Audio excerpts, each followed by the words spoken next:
Tuhan beserta kita.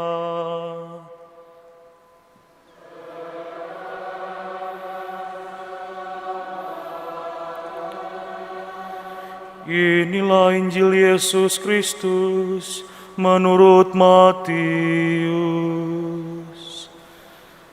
Dimuliakanlah Tuhan. Sekali peristiwa, Yesus berkata kepada murid-muridnya, "Apabila Putra Manusia datang dalam kemuliaannya, dan semua malaikat bersama-sama dengan Dia, maka Dia akan bersemayam di atas tahta kemuliaannya. Lalu semua bangsa akan dikumpulkan di hadapannya, dan Ia akan memisahkan mereka seorang dari yang lain, sama seperti gembala memisahkan domba dari kambing. Ia akan menempatkan domba-domba di sebelah kanannya dan kambing-kambing di sebelah kirinya. Raja itu akan berkata kepada mereka yang di sebelah kanannya, 'Mari, hai kamu yang diberkati oleh Bapa-Ku, terimalah kerajaan yang telah disediakan bagimu sejak dunia dijadikan. Sebab ketika aku lapar, kamu memberi aku makan.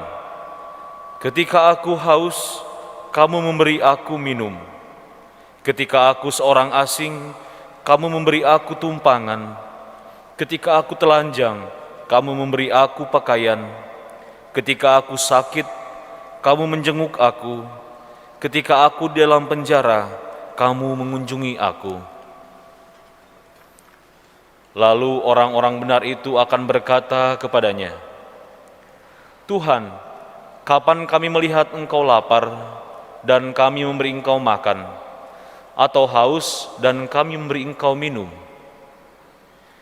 Kapan kami melihat Engkau sebagai orang asing dan kami memberi Engkau tumpangan, atau telanjang dan kami memberi Engkau pakaian? Kapan kami melihat Engkau sakit atau dalam penjara dan kami mengunjungi Engkau?' Raja itu pun akan menjawab mereka, 'Sesungguhnya aku berkata kepadamu, segala sesuatu yang kamu lakukan untuk salah seorang dari saudaraku yang paling hina ini, kamu telah melakukannya untuk aku.' Lalu raja itu akan berkata juga kepada mereka yang di sebelah kirinya, 'Enyahlah dari hadapanku, hai kamu orang-orang terkutuk. Enyahlah ke dalam api yang kekal, yang telah disediakan untuk iblis dan malaikat-malaikatnya.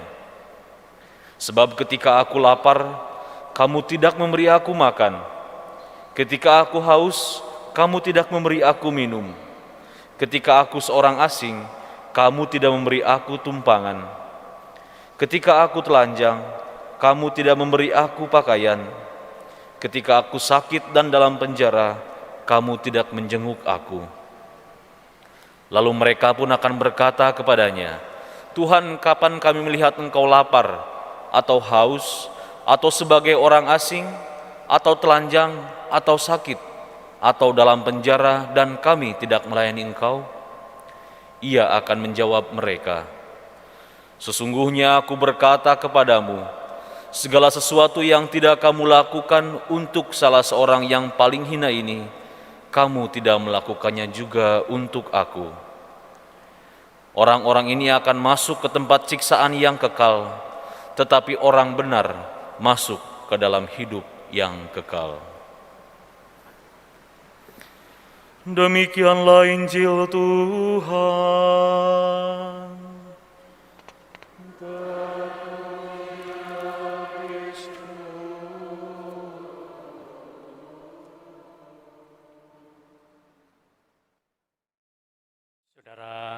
Saudara terkasih, dalam pesta Kristus Raja semesta alam, Injil berbicara, tetapi pada intinya, pada penutupan Injil itu dikatakan di sana, barang apa yang kau lakukan terhadap salah seorang hambaku yang paling hina ini, kamu telah melakukannya untuk aku. Itulah intinya. Setiap saat kita diminta untuk memberikan yang terbaik kepada orang lain. Dengan memberi, kita akan mendapat. Dengan kikir dan tidak pernah memberi, maka kita pun juga sulit untuk mendapat. Saudara terkasih,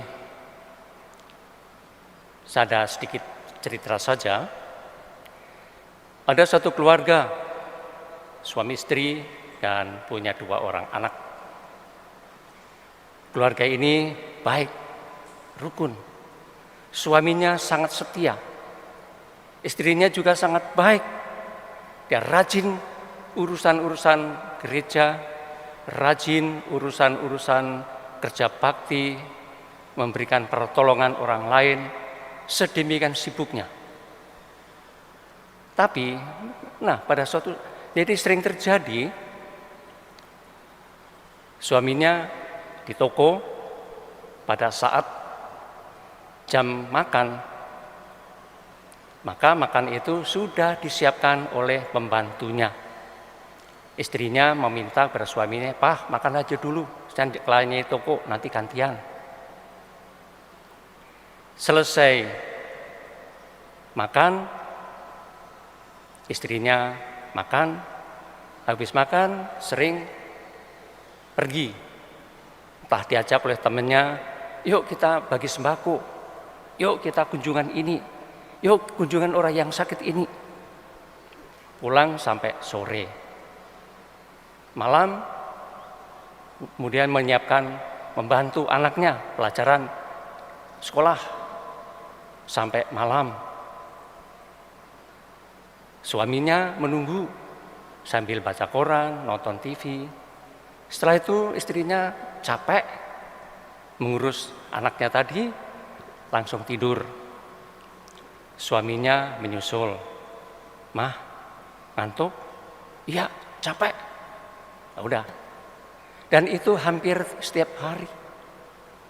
Rukun. Namun tidak ada apa-apa. Suaminya setiap hari ketika mau makan ditungguin oleh pembantunya. Entah semuanya disiapkan, masakan ini, masakan itu. Ketika suaminya mau mandi, yang mempersiapkan anduk dan sebagainya adalah pembantunya. Lalu kalau demikian terjadi, apa yang terjadi? Suatu saat pasti seorang suami mengalami kesepian. Biarpun tidur bersama, kerjanya bersama, tetapi rasanya memang ada komunikasi, tapi hati kadang-kadang ada sesuatu yang kurang. Sehingga pada suatu saat ketika istrinya sedang kerja bakti di gereja, ngepel sana ngepel sini sampai pulang malam, kira-kira jam 8 malam. Di rumah apa yang terjadi? Ketahuan suaminya itu selingkuh dengan pembantunya. Nah, yang terjadi ngamuk luar biasa. "Saya ini kerja keras, saya ini, kamu enak-enak gini," dan akhirnya ribut, marah besar. Kalau begitu, saya jijik melihat kamu dan sebagainya. Pokoknya sudah terjadi, merasa terluka berat. Suaminya merasa menyesal. "Aduh, Ma, saya khilaf." "Tidak ada khilaf. Sudah dasar bajingan dan macam-macam." Udah. Mereka sampai cukup lama tidak mau bersatu. Sudah muak saya melihat. Kurang apa saya? Saya kerja keras ini untuk keluarga, untuk papa macam begitu dan sebagainya. Suaminya menjadi sangat sedih. "Ma, maafkan aku, Ma. Aku sebetulnya tidak bermaksud." "Tidak bermaksud apa? Pokoknya selama ini berarti kamu setiap hari. Kalau saya tidak ada, pasti kamu selingkuh dengan pembantu itu. Dasar buat." Nah, waktu lalu datang datang pada saya berbicara mau cerai. Saya ingatkan, kalau sampai seorang suami selingkuh, memang itu menyakitkan. Hendaknya pikir, yang salah itu siapa? Salah ada seorang istri yang kurang memperhatikan pada suami.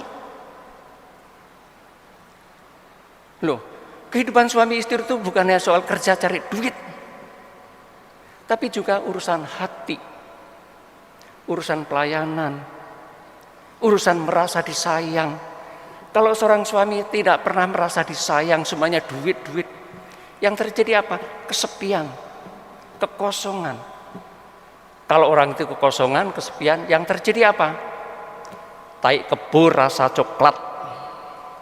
Itu, padahal pembantunya itu juga jelek, bukan kepalang. Tapi ya karena hatinya kosong, ya biarpun tai kebo ya sudah, seadanya. Saya ingatkan ini. Oleh karena itu, sesibuk-sibuknya bekerja mencari duit, sesibuk-sibuknya mengurus anak, jangan lupa mengurus suami.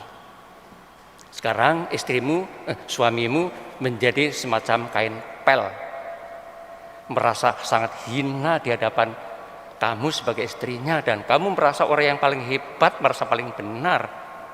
Ingat, kamu sangat menghina suamimu sebagai bajingan, sebagai ini, sebagai pokoknya sudah kotor dan sebagainya. Ingat sabda Yesus itu. Apa yang kau berikan kepada salah seorang hambaku yang paling hina ini, kamu telah memberikan untuk aku. Nah, dia merasa sangat menyesal atas perbuatan itu, dan kamu juga hendaknya sadar, sampai suamimu berbuat seperti ini, karena kamu harus merasa salah juga. Kamu kurang perhatian, kamu kurang menyayangi, kurang merasa mengasihi suamimu. Dengan memaafkan suamimu dan hidup rukun kembali, maka itu berarti apa yang dikatakan Tuhan Yesus, memberikan yang terbaik bagi orang yang paling hina ini, kamu sudah memberikannya untuk aku. Nah, kadang-kadang kita seolah memberikan yang paling hina itu kepada orang-orang fakir miskin sana kemari. Tuhan hadir dalam diri orang yang sangat merasa hina, orang yang dekat. Kenapa tidak rela memaafkannya? Nah, itulah saudara-saudara, orang yang diresapi oleh Roh Kristus, hati dan hidupnya dirajai, dikuasai oleh Roh Kristus, akan mampu dan berusaha memberikan yang terbaik. Terutama yang terbaik itu ya utamakan dulu dalam keluarga. Suami memberikan yang terbaik kepada istrinya, melayani, mengasihi. Istri juga melayani, mengasihi, memberikan yang terbaik pada suaminya. Kalau bersalah, memberikan maaf. Itulah memberikan yang terbaik. Saling memberikan maaf. Dua orang saling mendahului, memaafkan satu dengan yang lain. Kalau dua orang suami istri itu hidupnya udah selalu siap sedia diraja oleh Raja Kristus yang menguasai hatinya, maka dia pun akan mampu untuk mencintai anak-anaknya. Kalau suami istri sudah mampu mencintai anak-anak, maka keluarga itu berarti sungguh dirajai oleh Raja Kristus semesta alam, alam kecil yang ada dalam keluarga, dalam diri kita. Nah, kalau dalam keluarga itu sudah suasana akrab, saling mengampuni, saling memberi, saling mengasihi, suami terhadap istri, istri terhadap suami, orang tua terhadap anak-anak, anak-anak terhadap orang tua. Situ sungguh Kristus sebagai raja menguasai hati keluarga itu. Sehingga di mana keluarga ini seluruh hidupnya dirajai, disemangati, diterangi oleh Kristus, maka dia juga akan membawa kebaikan Kristus itu kepada masyarakat yang ada di sekitarnya. Gampang tersentuh hatinya untuk melihat orang lain yang menderita. Gampang memaafkan orang lain yang bersalah. Kekuasaan Kristus yang menguasai hati dan hidup kita, itulah yang kita pentingkan. Jangan kita lalu memuliakan puji Tuhan, haleluya, omong kosong. Aktivitas gereja yang hebat-hebat, tapi melupakan keluarga, percuma. Utamakan keluarga. Keluarga itu adalah dasar dan inti gereja. Maka keluarga harus diutamakan. Sempurnakan dulu kasih Kristus dalam keluarga ini. Kalau dalam keluarga ini kuasa Kristus, di mana Kristus merajai keluarga ini, maka keluarga ini juga akhirnya mampu untuk memberikan yang terbaik pada orang lain. Sehingga seperti apa yang disabda oleh Yesus sendiri, di dalam segala hendaklah cahayamu bersinar di depan orang, supaya setiap orang yang melihat perbuatanmu yang baik memuliakan Bapamu yang di surga. Hendak cahaya. Yang dimaksud cahaya apa? Cahaya iman. Cahaya Kristus dalam keluarga itu bentuknya apa? Kebaikan, kasih sayang. Sehingga setiap orang kalau melihat, wah, keluarga ini kok bagus banget ya, rukun, suami istri rukun, anak-anak yang baik, karena orang tuanya sangat mencintai, membimbing, dan keluarga ini tidak pernah terjadi pertengkaran yang hebat-hebat. Nah, orang yang memuji itu, keluarga orang Katolik baik, maka itu berarti juga orang lain itu memuji Kristus. Tapi sebaliknya, apabila keluarga kita berantakan, ribut macam-macam, yang terjadi apa? Kok katanya orang Katolik itu cinta Kristus, keluarganya ribut melulu kayak begitu? Berarti pengkhianatan terhadap Kristus. Barang apa yang tidak kau berikan kepada salah seorang hambaku yang paling hina ini, kamu juga tidak memberikannya untuk aku. Nah, jadi kalau keluarga kita juga dihujat oleh orang lain, berarti kita juga menghujat Kristus. Tapi apabila keluarga kita dipuji, dihormati oleh tetangga-tetangga kita karena kita menjadi keluarga yang baik, orang mengatakan keluarga yang sakinah, maka itu berarti sungguh kita telah memuliakan Kristus. Jadi barang apa yang kuberikan kepada salah seorang hambaku yang paling hina ini, kamu sudah memberikannya untuk aku. Jadi itulah persembahan setiap saat kita diminta untuk memberikan persembahan yang paling baik di hadapan Allah. Apa itu? Keluarga yang baik, saling memaafkan, rukun, akrab. Sehingga orang lain pun merasakan kalau tetangga kita itu hidupnya damai. Kok rasanya hatiku juga ikut damai. Kalau melihat keluarga itu rukun begitu, aduh rasanya hatiku juga enak. Nah itulah Kristus merajai hati, Kristus merajai keluarga. Sehingga dengan demikian, kalau Kristus kita meraja dalam hati dan hidup kita menjadi damai. Hidup kita menjadi enak. Hidup kita menjadi nyaman.